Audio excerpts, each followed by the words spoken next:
What's up, everybody? It's Pastor D with a quick word, or a quick thought, rather. I was on my way to Tallahassee, and I was just thinking and talking to the Lord. And how many times do we, as a church, and in all of her arrogance, dismiss young people with their thoughts and their ideas of evangelism and to win their generation to Christ?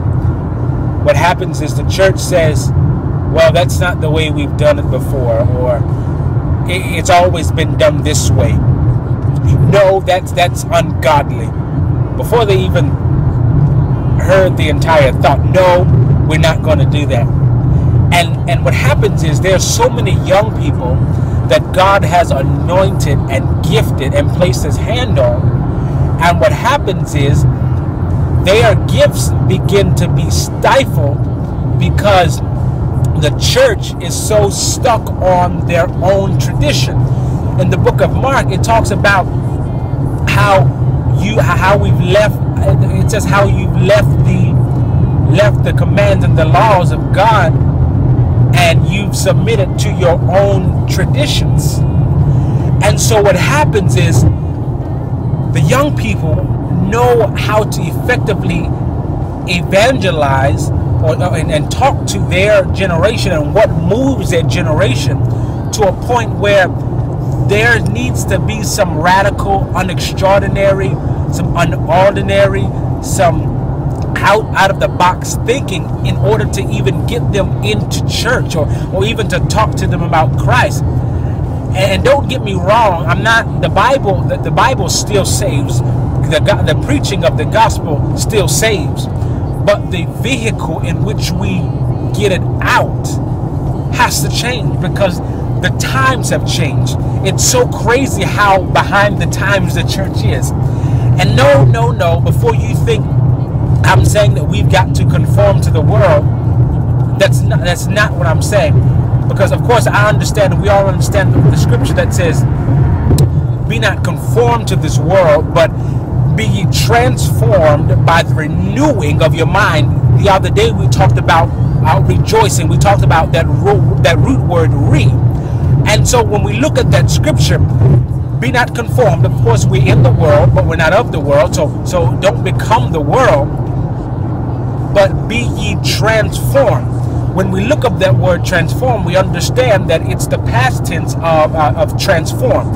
And the definition of transform is to change thoroughly or drastically in form, appearance, or character. My God, somebody has to catch that. That word transform means to change thoroughly or drastically in the form, in the appearance, or the character of something. So literally, be not conformed to this world, but be ye transformed, be ye changed drastically in the appearance or the form by the renewing of your mind. What happens when you have to renew something? You renew your car insurance because it's expired. You renew your license because it's expired. You renew your gym membership because it is expired.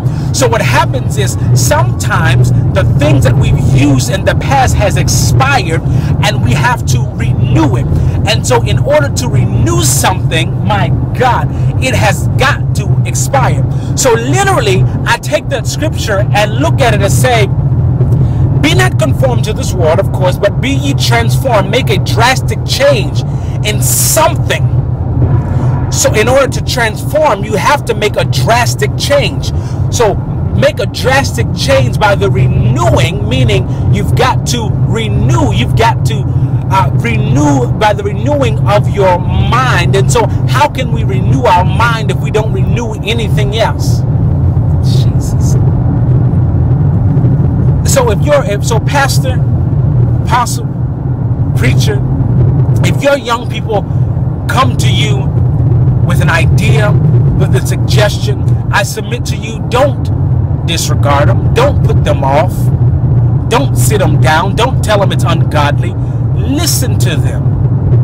Listen to them, because they're the ones that are living every single day with their peers. We see a glimpse, but they are on the battlefield of their generation, and so they know what works best. Of course, we put it in, and we put some reins on it, some guidelines. Of course, we don't want anything to be crazy,